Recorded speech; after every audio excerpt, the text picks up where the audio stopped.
ko tha lam pang thil kong ta tang hian purun tlang ta ta kan kal mai in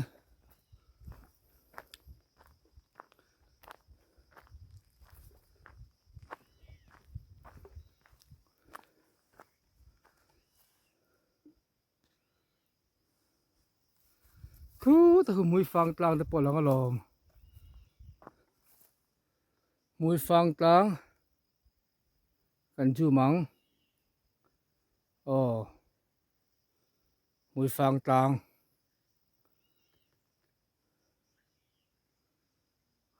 te hian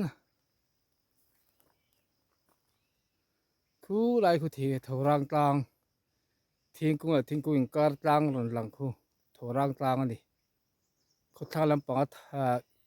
tlang sang ber thorang constituency ming putu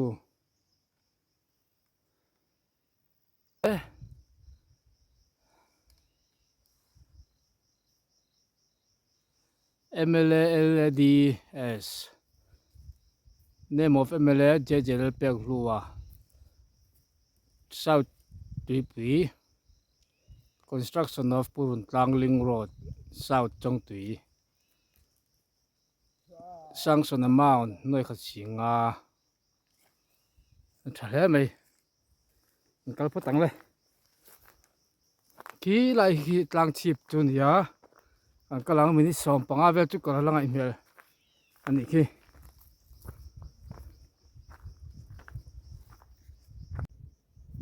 khung lai ram vel ta khu anua mang chu o han an vak velila khu ram ngo khu ngo thatak ani ngo thatak singdup mai ki lampang te poki ko chak lampang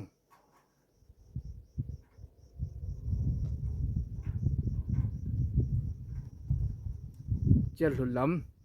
thing sai lam ania ki lampang ki ngo la tha ni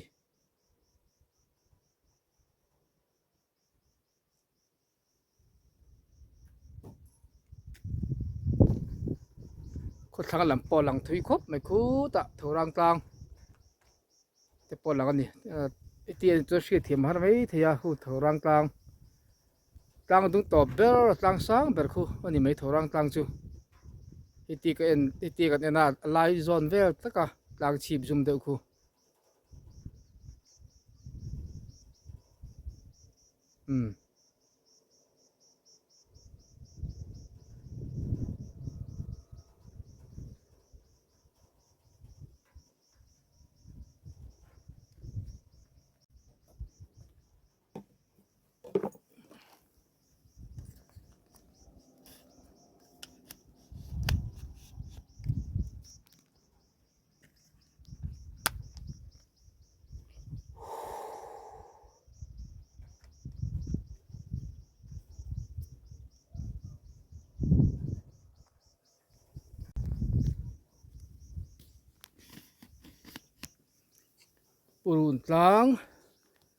purun tlang chipa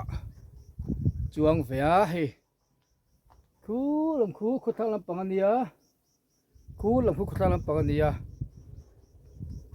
he lam hi chim lam pang sai ha long tai lam pang ani chuan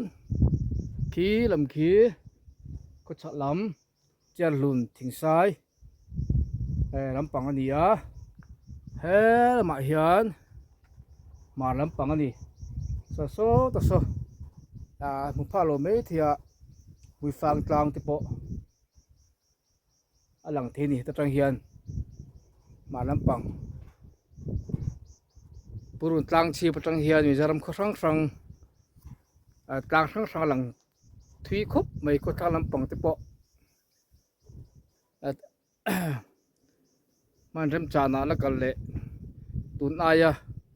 omri man tura la kal le cha mu khop mai la kal leang